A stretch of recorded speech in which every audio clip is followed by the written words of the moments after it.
The evolution of Black creative identity in the digital age. Digital age has revolutionized how Black creatives define and share their identities. Online platforms, social media, and new technologies have created unprecedented opportunities to amplify voices, challenge stereotypes, and build communities beyond geographic limitations.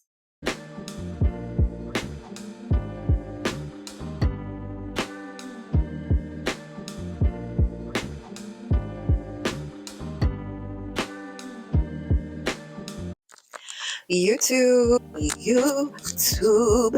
It's been what, like a month? It hasn't really been that long, honestly. It always feels like it's been a long time, but I stay pretty consistent. But we're gonna get to 1,000 subscribers this year. Okay, we're 6 months into the year, feeling good. Life is definitely chaotic. I mean, the world is, but I'm here, I'm alive, I'm well, I'm healthy, and I can't complain.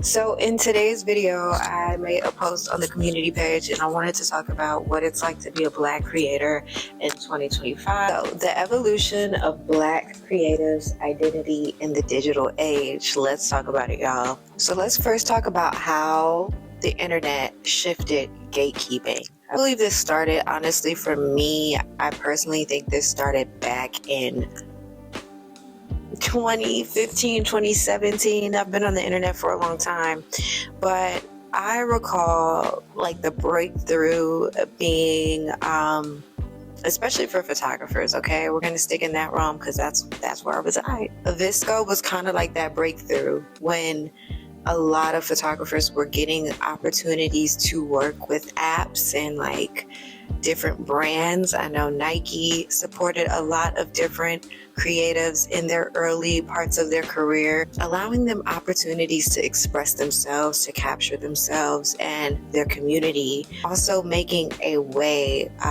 to fund it, to physically pay the artist. This is when gatekeeping started to shift, because for a long time, photographers especially were looking for avenues and ways to not compromise their voice, but also still be able to create and make a living. Things started to shift back in 2016, I would say.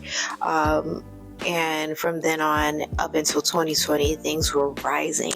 And I would say like the peak was 2020. The peak of like breaking through the gate was like 2020. The uprise of just everything shifting culturally. But previously, Black creatives had to navigate traditional ways of getting their name in the door.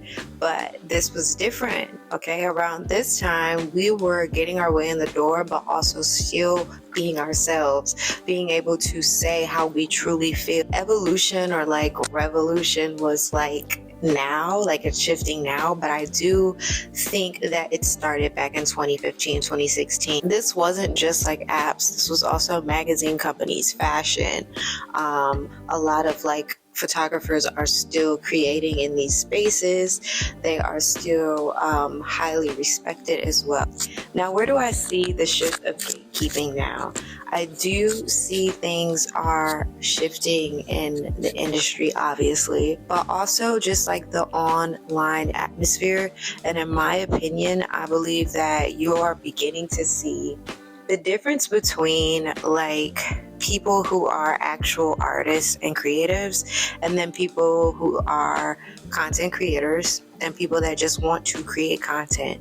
And it is a big difference. It's a difference between somebody who has an actual physical career as a professional and somebody who works on a high scale of creativity, opposed to somebody that is making content and knows how to do, maybe even is really great at, recording and creating. But there's something different about somebody that is creating an ecosystem or a world and somebody who is content creating for views and for a sense of community or familiarity online. The sole purpose of it is really what the difference is. That divide is more evident in 2025 than it's ever been. Do I think that this has affected creatives that are more on the artist side opposed to content creators. I don't. I think it's different lanes. I think that content creators are in a different mindset of how they're producing than someone who's actually creating from source of inspiration that is meant to be art.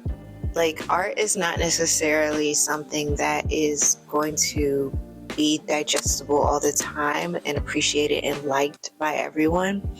Art is taste. Art is privy not to everybody, and content creation comes from like a general standing. Okay, you do this, you post 3 times a week, and then the machine, it's almost like an assembly line idea of how to create art. The next thing I want to talk about is visibility online. Is it a double-edged sword? Is being seen more online for your artwork putting you in more harm when you're a creative, opposed to getting you where you need to go? From creating and posting and even doing test shoots. And I kind of have been holding back from that personally, because I don't know what the technology, what's happening with it right now, and AI and different legal actions as far as like uploads with photos and photography. I am not privy to everything that is updated every week or so. So I feel like in order to protect my work as a creative, it's best to preserve a lot of the things that I post on my website, because actually that's a safe space for my work. I know where it's going, I know what's happening, I know what I'm adding to that site, opposed to an application where things are always shifting, but day by day, which opens the door to surveillance and theft even, and your likeliness, like the idea of your agency being inspired by AI materials, or even your work being inspired by AI. I have a lot of work on Pinterest personally, and I know that people get on Pinterest to find images that inspire them to then recreate.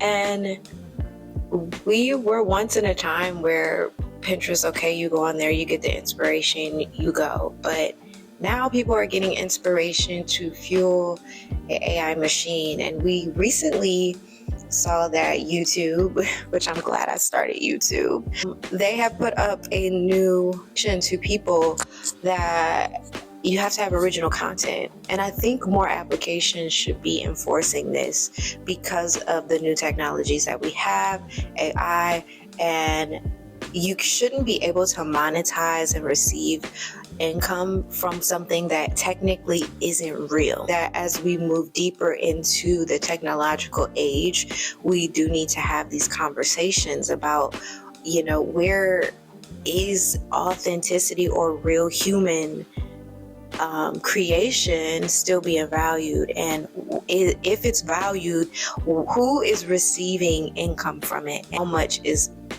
being exchanged, what is the value of it? Because in art in general, taking it back to 2020, for me personally, because I can't say this is for everybody's experience, but over the time frame that I was building myself up as a creative, my point was to make sure I am valued financially and compensated well, a wage that I could live on.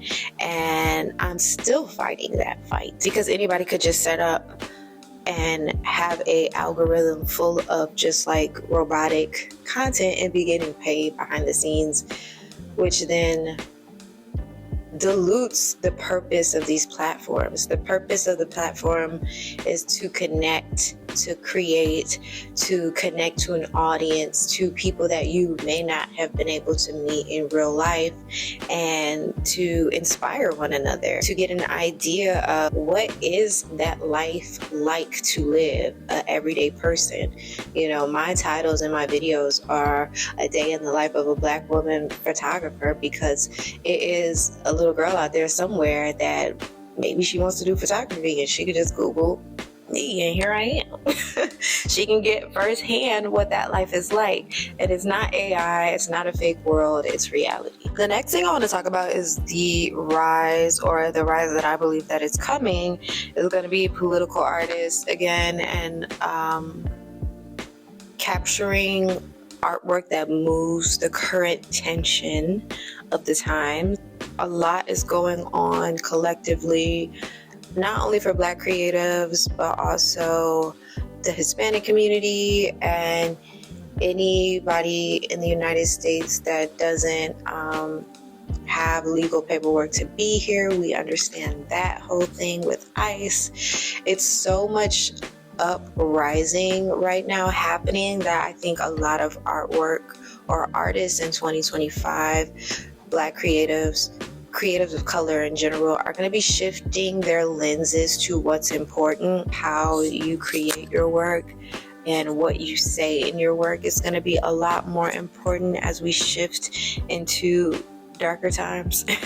And I'm hoping that, creatives really shake and make things visible, or we're able to really shift the lens of how people view things.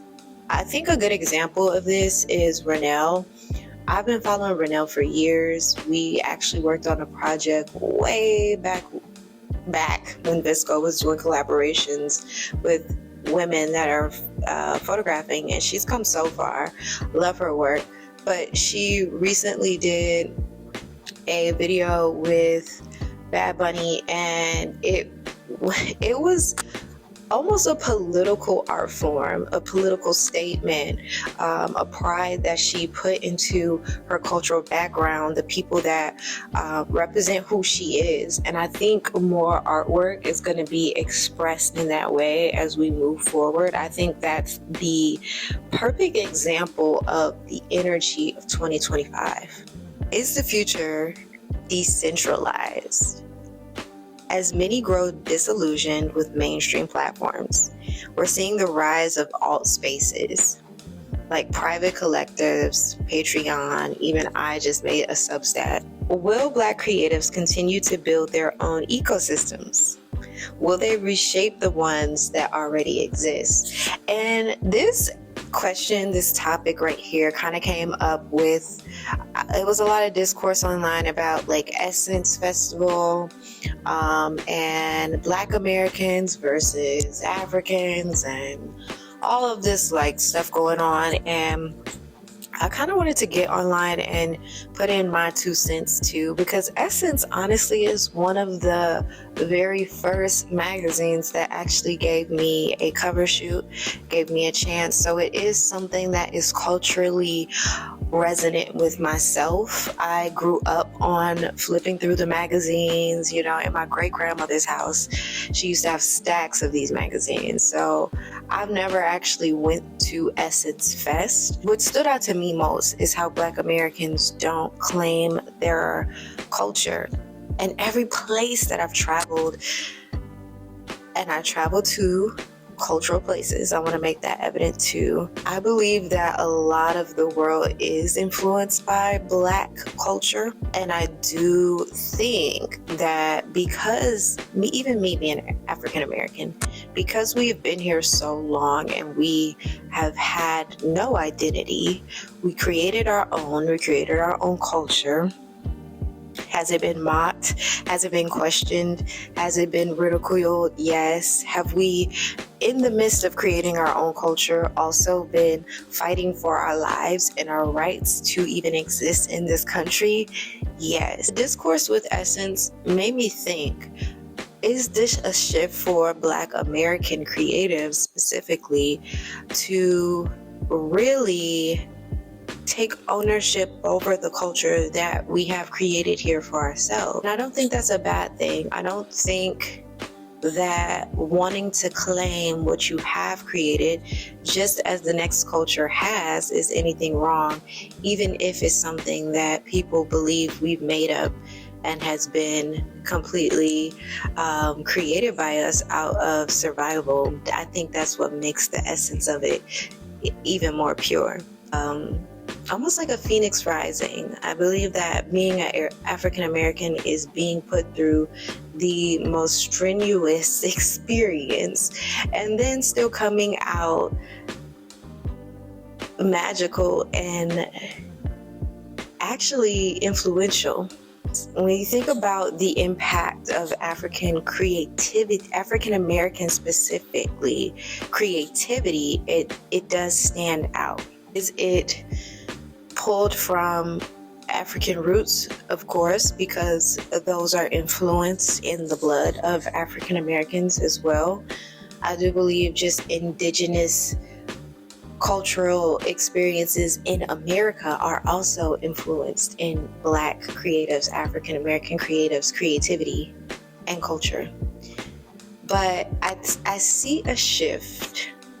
I do. I see a shift for Black African Americans and them, not that we weren't proud before, not that we didn't have ownership over culture before, but I do see a bit more of pride and honor in our own roots here in America, where for so long we have always wanted to know what it was like beyond our experience here and what was deeper. But I think we're at a place of peace with what we have created here and being proud of the things that we represent creatively here.